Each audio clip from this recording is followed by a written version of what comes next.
छत्रपति साहू जी महाराज, संत कबीर और बाबा साहब डॉक्टर भीमराव अंबेडकर जी के पवित्र चरण कमलों में अपना शीश नमन करते हुए आप सभी को जय भीम, जय संविधान। आज इस धरना प्रदर्शन का नेतृत्व करने के लिए सर्वसम्मति से गोंडा अंबेडकर महासभा के प्रधान आदरणीय अमर खान जी के अध्यक्षता में हम सबको चलना है। ये सर्वसम्मति से पास हुआ। हमारे बीच में करनाल जिला कांग्रेस कमेटी शहरी के प्रधान भाई पराग आबा जी, पूर्व विधायक धर्मपाल गोंदर जी और हमारे आदरणीय साथी भाई बलवान रंगा जी और बलवान वाल्मीकि जी और सभी संगठनों के रोबिन माइकल जी, हमारे अमन जोशी जी अभी बोल के गए हैं, तमाम संगठनों के, दलित संगठनों के सभी लोग, मुगल साहब जिनका नाम नहीं ले पाए उनके लिए क्षमा प्रार्थी है, जोगेंद्र वाल्मीकि जी, सभी को मैं माफी मांगता हूं कि आप सबके नाम नहीं ले पाएंगे। साथियों, पिछले 6 महीने से अगर आप बीजेपी सरकार के कार्यकाल को देखेंगे तो आप पाएंगे कि दलित और कमजोर तबके के लोगों के खिलाफ एक साजिश रची जा रही है। और ये साजिश कब रची गई? 6 महीने पहले जो मुख्य चुनाव आयुक्त है उसकी नियुक्ति में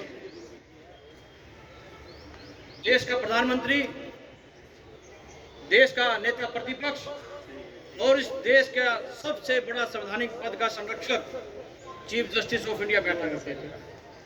लेकिन मोदी जी ने उस 3 सदस्यीय कमेटी से चीफ जस्टिस ऑफ इंडिया को बाहर कर उसकी जगह इस देश के गृह मंत्री अमित शाह को शामिल कर लिया।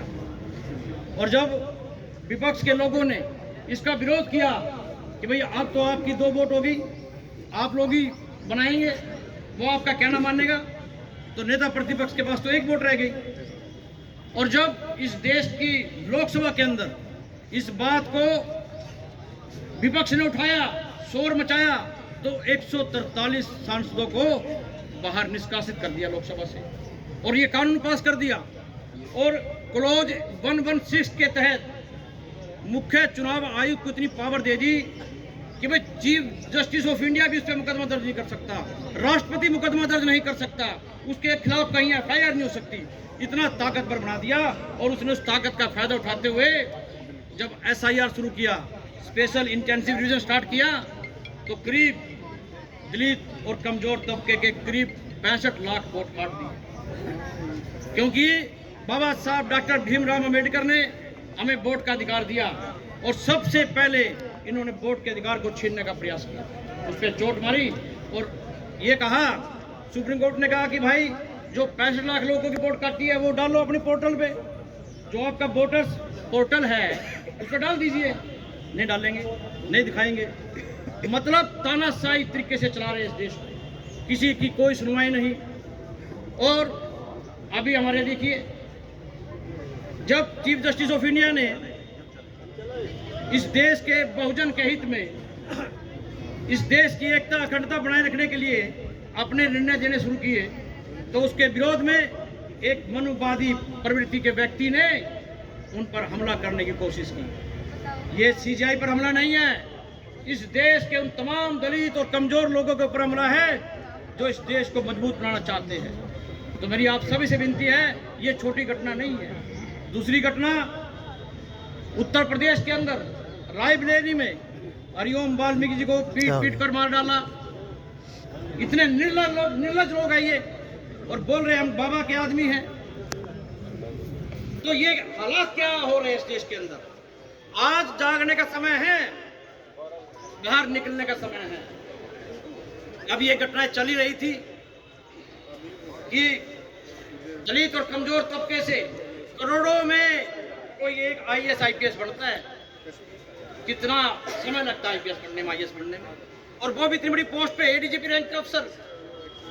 ऐसी परिस्थितियां पैदा की गई कि जो व्यक्ति IAS IPS होता है वो बहुत इंटेलिजेंट होते हैं, आम आदमी तो पढ़ नहीं सकता।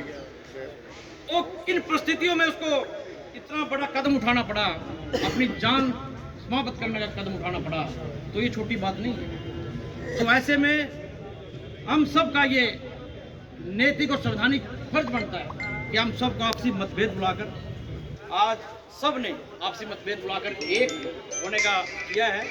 भाई कृष्ण पटेल जी, तो मैं सबको ये कहता हूँ कि मैं आगे से एक कॉल आए तो हजारों लोगों को आना चाहिए।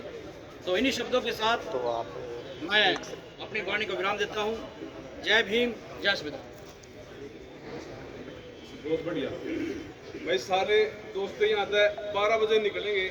जिसने भी फोन करना हो, जो भी साथी बुलाना हो ना, बुला लो भाई। फिर कहेंगे बाद में भैया आप पहले निकलेंगे, आप उन्हें फोन कर लो।